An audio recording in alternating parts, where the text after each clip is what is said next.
Hi everyone, welcome in our channel. Today we're going to talk about how to choose a product to sell on your e-commerce store. Before we go ahead, remember to subscribe to our channel, leave a like and a comment if you enjoyed the video. So before we go ahead, let me introduce myself for people that don't know me. I'm Martina and I'm the lead consultant at NDW Commerce, an online logistics firm that helps e-commerce brands to sell internationally, reach any market, to optimize these procedures, operations, supply chain, but also costs. If you want to know more, just contact us by using this email and someone from our team will reply you as soon as possible.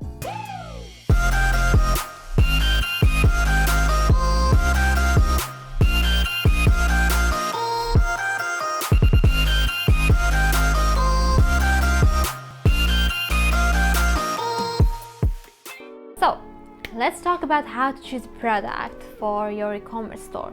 So if you're just starting and you want to try with e-commerce and want to try to sell something yours, something that you feel it's yours in a way, but you don't really have let's say a design in mind or something specific, you just want to try with an e-commerce brand, then you must understand that behind every product there are different requirements and there are different things that you should keep, let's say, in mind before selling them. So first of all, you need to understand what's your target market.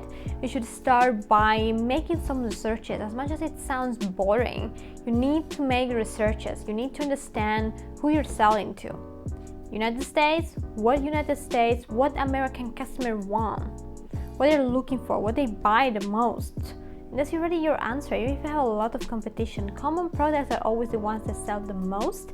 And on the other side, there are products that are quite innovative but not really useful, and there are also products that are super innovative but they are covered by patents. So just make sure that when you go on Alibaba or you go somewhere to find a product, you actually understand the concept of having a patent, let's say intellectual properties. You need to understand that if you're using anything, let's say any product from a manufacturer that is actually kind of copying a product that has a patent, you can be in big trouble. So it really depends. There are certain pieces of a product that can have, let's say, a patent, for example. It doesn't have to be the entire product, but if you use that piece in your product, which is maybe totally different in design, then you're still in trouble. So understand if there's a patent, and to do that, you just Google.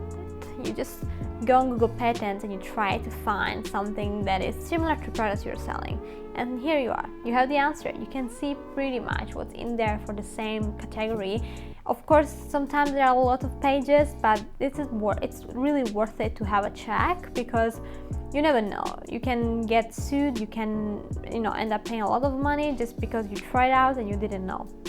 So make sure you understand if there's a patent behind, let's say, the product you want to sell, or if the manufacturer has a patent. Sometimes the manufacturer itself has a patent, so it's easier. They kind of give you the rights to sell it, but you also need to keep in mind that they can kick you out anytime because they own the patent. So if they decide one day to just don't let you sell that anymore, they can still do it and screw you over, So just make sure that you make the right decisions or have the right agreements in place if you decide to go that way. Otherwise, just make sure that any product that you choose that have a patent, that is not patented by anyone, even the names, the trademarks. Just make sure you don't copy anyone, even if you don't know. That's not an excuse, So you should make a proper research when you decide to give a name to your product or to your website. Even if the domain is different, but you call your product in a specific way and someone has a trademark, then that's a problem too. So just make sure you understand what is a trademark, what is a patent, and anything that you're actually doing has either one of the two, basically. At the same time, so let's recap. The first one is patent and trademarks. The second thing will be certifications. We said it multiple times. Like, does the product that you're choosing, is it subject to any certification or approval? You're selling supplements, it depends if they contain specific ingredients. Cosmetics, US, it depends.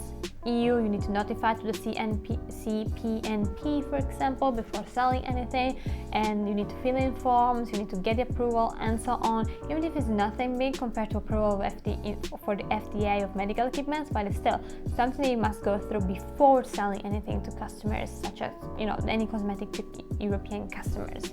So think about that. Think about, I'm selling products that contain batteries. Do I have the material safety data sheet, for example?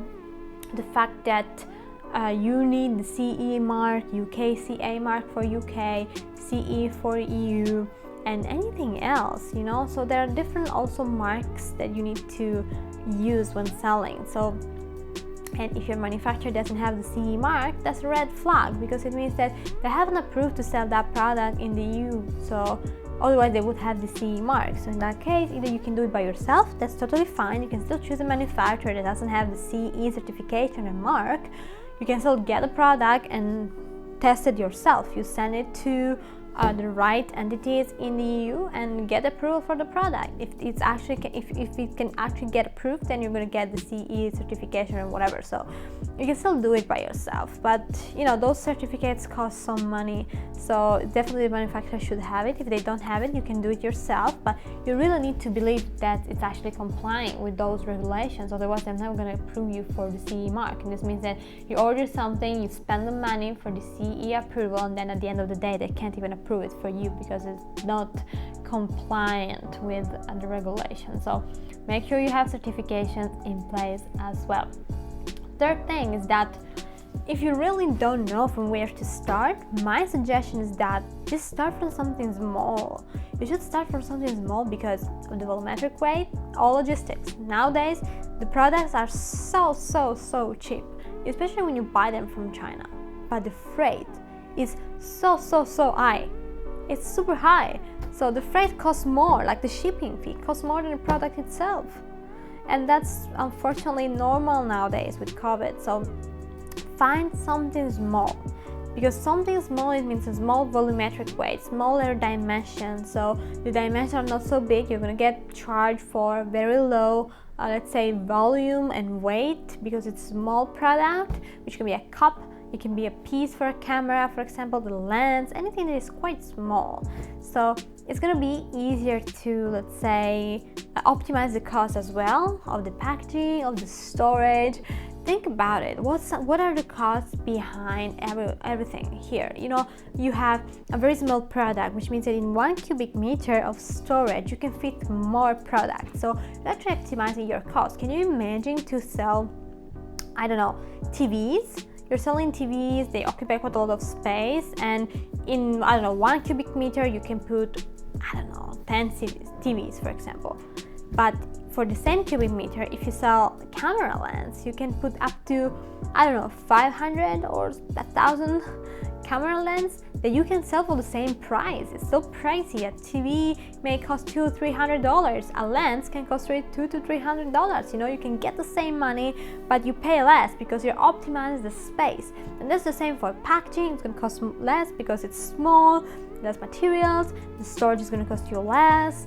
And also the transportation is going to cost you less because you can fill it in a truck, make it full of lenses, compared to having a truck with television, which I don't know how many you can fit in there, right? You may need multiple trucks to transport enough inventory for a month, for example, compared to lenses where you don't really need multiple trucks. You may fit everything in one. So go for small products, and if you can actually find something that is quite a good quality, then go for something premium, because it's where you get the most money out of it, but at the same time you optimize the space and the cost. So low cost, high revenues.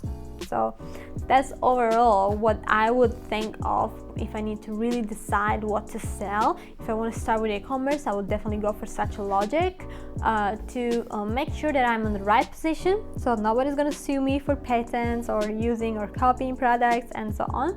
At the same time, just make sure that I don't do anything illegal as well. And third thing is that I just make sure that I can get the most out of it. Even if I have less sales, my profits are still high. That's all for today. Thanks for watching. If you enjoyed the video, remember to like it, subscribe to our channel and also leave a comment and let me know if you have any questions or you would like me to talk about something specific in the next video.